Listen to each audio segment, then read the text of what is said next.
كاب أقول تلفزيون إرتراع سلامتنا نقرب خبركم تخاتلتنا كم يتمسيو ساعة شعت وخينون لومي عربي 10 حدار مشات استدعوا زينا ومساندو النهون مكتالكم بخبر زعدم بيتروس منكسي فلما كان نتبتاتو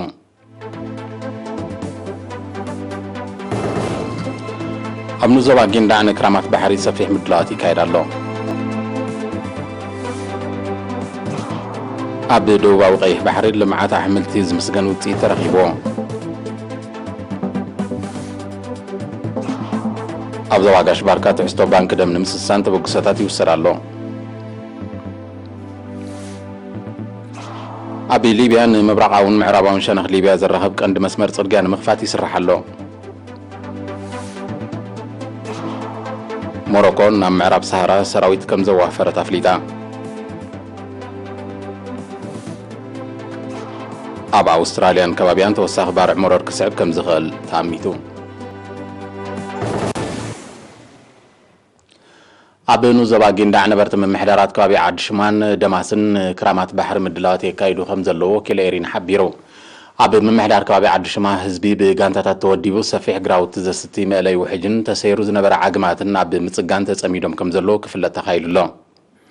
أما حدارة من محدار كابي آتو محمد آدم بزها وحبريتات وفراوعيو مسرح زالاتاتن كترتاتن معكاب حمد ماين كومون ممدما بغراوتن مفواس مايكوعتاتن كمزت تغاللن بسفيح كوماوي سوتافي سلاسل كمزلن قريتون نبرت من محدار كبابي دماس بقديهم ناب عدي عنقر زاتو 8 كيلومتر ناي حمد صرقاي يصقون اللو ات مسمر فحز بلا عدتات مترنا في مسرتاو محبرا اغلغلوتات من ملاءنا قداس مخانو زحبرا محدار من محدار كبابي دماساتو تلك صالح من محدار نو زباغين دا مس كوباني هنصا قدم بمرددا نزغبرلهم زلو ناي ماشنر دغف موغيسو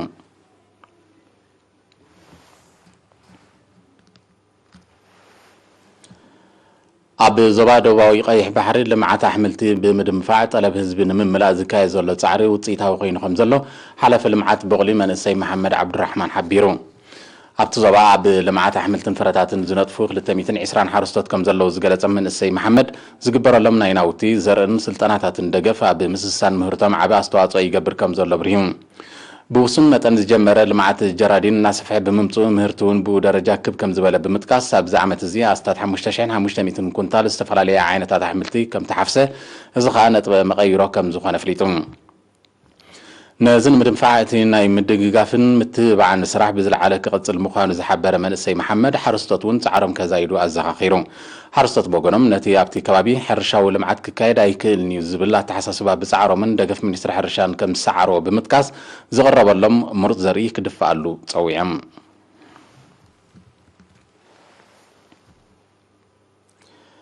نقاط حبرتسب باب لكس دمنا برخه بممصو تحستو بانك دم مسسان ببخبابي تبغساتات كوسه صنحلو ابنو زوا بارنتون استقايده ولنتاو لكس دم بزملكت وكيل ايرينا ابراهيم علي زدالو صبصاب شام تولد كقربوي أبزوباغاش باركا بزتكا دم زيتتكا هيوت نمدحان بزبل حلنا تحستو بانك دم نمسسان ولنتاو تبغساتات يوسدالهم بز مسرت أبالات بوليس زوبان نوس زوبا بارنتون 40 كلتن قرصيت دم كم زلغسو وكيل إيرينا حابيروم أبومبر محبر ولنتان لغست دم زوباغاش باركا أتو قبر مسكال امباي أبزم محرالفو ملختي مس مقامتي محبر بزتخايدو استمروتاتن غوسغاساتن نقحات حبرت السبب أبلكس دمن أقداسنتن بمبراخو أبتكالات عنا زفتر زنبر حسرت دم كم التقالله قليصوم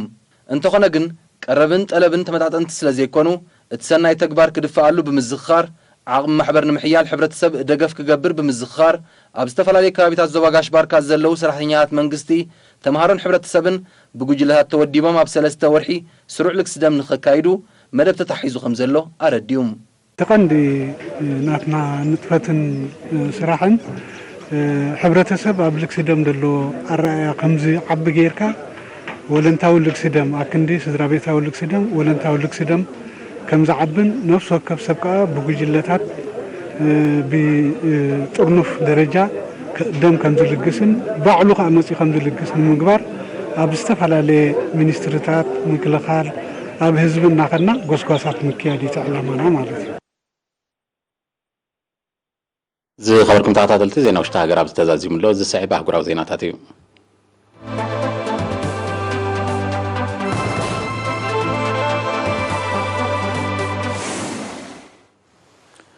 ተጻረርት ወገናት ሊብያ ከማ አካል ናይቲ ኣብ ዝሓለፈ ወርሒ ጥቅምቲ ኣብ ጀኔቫ ዝበጽሖ ስምዕ ምቁራት ተኽሲ ንምብራቃውን ምዕራባውን ሸነኽቲ ሃገር ዘራኽብ ቀንዲ መስመር ጽርግያ ንምኽፋት ይሰርሑ ከም ዘለው ውድብ ሕብራት ሃገራት ሎም ኣፍሊጡ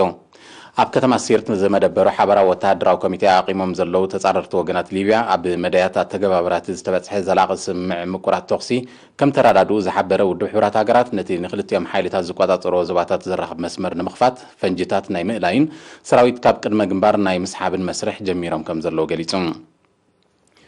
ብዘይካ ዝን ክልቲኦም ወገናት ብምድጋፍ ኣብ ግንባራት ዓሪዶም ዝጸንሑ ሰራዊት ካልኦት ሃገራትን ዕሱባትን ናብ ከተማታት ትሪፖልን ቤንጋዝን ክስሕቡ ክሳብ መወዳእታ ወርሒ ጥሪ 2021 ድማ ካብቲ ሃገር ጠቕሊሎም ክወፁ ኣብ ምርዳእ ከም ተበጽሐ እዩ ዝሕበር ዘሎ እዚ ዝግለጽ ዘሎ ካብ 9 ክሳብ 12 ሕዳር ኣብ ቱኒዝያ ኣብ ዝተኻየደ ዘተ ሰላም ኣብ ውሽጢ 18 ኣዋርሕ ንኹሉ ዝጽምብርን ነፃን ባይታውን ፕሬዚደንታውን ምርጫታት ንምክያድ ኣብ ዝኽእል መርሓ ጎደና ኣብ ኣፈናዊ ስምዕ ድሕሪ ምብጽሑ እንተኾነ ግን ነዚ ጽቡቕ ገስጋስ የመዝግብ ምህላው ዝግለጽ ዘሎ ዘተ ሰላም ምስ ዘሎ ልዑል ግዳማዊ ምትእትታው ከይዝረከብ ሰጉ ምስቲ ጉዳይ ቅርበት ዘሎም ተንተንቲ ይገልጹ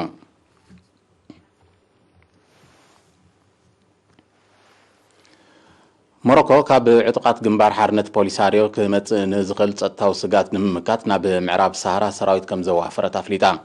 እቲ ዕጡቅ ጉጅለ ኣብቲ ከባቢ ተኸታኺ ንጥፈታት የካይድ ከም ዘሎ ዝኸሰሰት ሞሮኮ ጸጥታ ንምውሓት ስጉምቲ ክትወስድ እዋኑ ምዃኑ ሓቢራ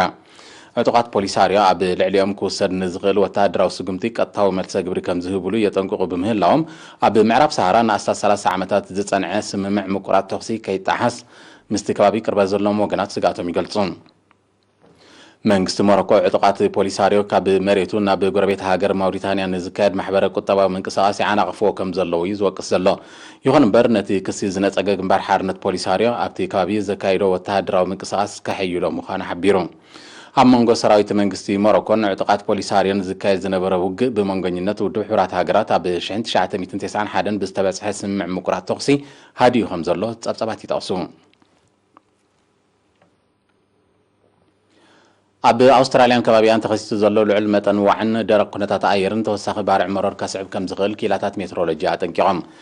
ኣብ ኣውስትራልያ ካብ 1910 ንድሓር መጠን ሙቐት ብ1.4 ዲግሪ ሴንቲግሬድ ከም ዝዛየደ ዝሕብሩ ጸብጸባት ኩነታት ኣየር ክኽሰት ዝጸንሐ ተደጋጋሚ ሓደጋታት ባርዕ ናቱ ሳዕቤን ምዃኑ የረድኡ ብሰንኪቲ ቁቱር ዋዒ ብግሬት ቤሪየር ሪፍ ዝፍለጥ መስሕብ በጻሕቲ ዝኾነ ዕምባባታት ባሕሪ ኣውስትራልያ ከቢድ ዕንወት አንጸላልይዎ ከም ዘሎ ይፍለጥ ዝሓለፈ ዓመት ኣብ ኣውስትራልያ ንሓሙሽተ ኣዋርሕ ብዝቐጸለ ሓደጋታት ባርዕ መሮር ብውሕዱ 33 ሰባት ከም ዝሞቱ ኣብ ልዕሊ ኣከባቢ ድማ ከቢድ ዕንወት ከም ዝወረደ ጸብጻባት ይጠቕሱ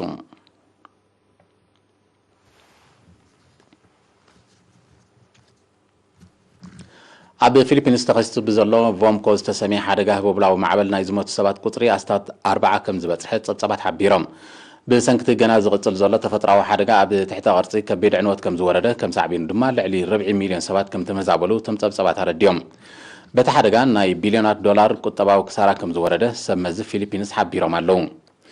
ኣብ ፊሊፒንስ ንህቡብላዊ ማዕበል ቮምኮ ደሚርካ ኣብ ውሽጢ ዝሓለፈ 2 ኣዋርሒ ጥራይ 8 ኣብዚ ዓመት እዚ ድማ 21 ሓደጋታት ህቡብላዊ ማዕበል ከም ተኸስተ ይግለጽ ህቡብላዊ ማዕበል ቮምኮ ኣብ ዝመጽእ ቀዳመ ሰንበት ናብ ቪየትናም ከምርሕ ከም ዝኽእል ኪላታት ሜትሮሎጂ ይእምቱ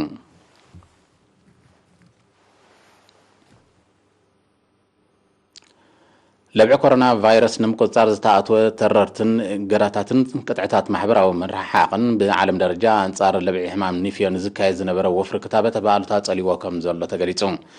اب 2019 بعالم درجة قطر بحمام نيفيو زتلخفون اب لعلي 870 شح كب كم زباله زغلصو صبصبات عنا እዚ ድማ ብዝሓለፈ 23 ዓመታት ካብ ዝተመዝገበ እቲ ዝለዓለ ምዃኑ ይሕብሩን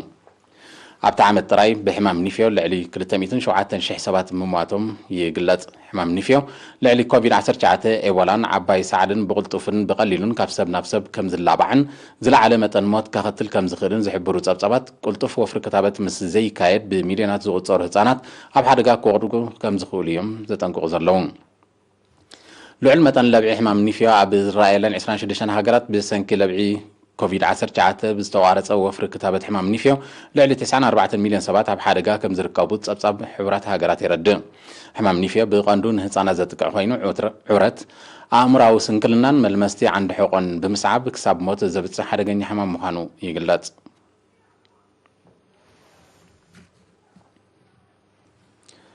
ሚኒስትሪ መጓዓዝያ ደቡብ ኮርያን ምምሕዳር ከተማ ሶልን ነቲ ኣብ 2025 ብወግዒ ተግባራዊ ክኸውን ዝሰርሕሉ ዘለዎ ኣገልግሎት መጓዓዝያ ኣየር ኣብ ውሽጢ ከተማታት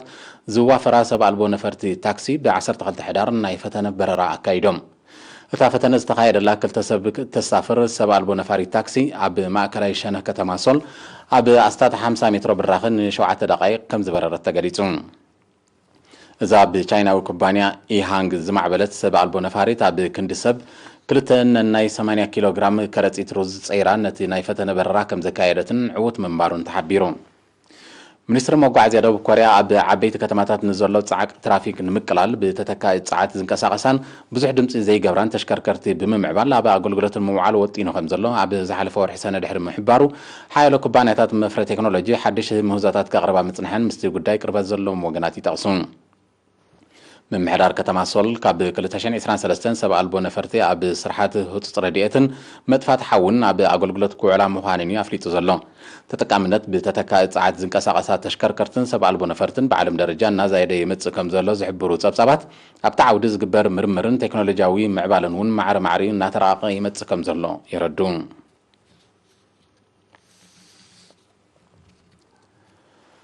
ኣብ ከተማ ኒው ደልሂ ናይ ህንዲ ተኸሲቱ ዘሎ ጽዑቕ ብከላ ኣየር ኮሮና ቫይረስ ንምምካት ንዝካየድ ዘሎ ጻዕሪ ያዕናቕፎ ከም ዘሎ ተገሊጹ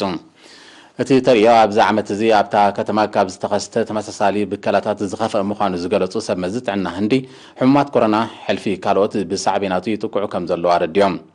ብሰንኪቲ ብከላ ኪላታት ጥዕና ከይተረፈ ኣብ ኣባይቶም ክዕፀው ተገዲዶም ብምህላዎም ጉዳያት ኮሮና መሰረታዊ ጠለባት ሕክምና ክረኽቡ ከም ዘይከኣሉ ተፈሊጡ ኣብ ከተማ ኒው ደልሂ ምስ ብከላ ኣየር ብዝተኣሳሰረ ሕማማት ዓመታዊ ኣሽሓት ሰባት ከም ዝሞቱ ጸብጻባት ጥዕና ይጠቕሱ እታ ከተማ ጽዑቕ ብከላ ኣየር ካብ ዝረኣየለን ከተማታት ዓለም ብቐዳምነት ትጥቀስ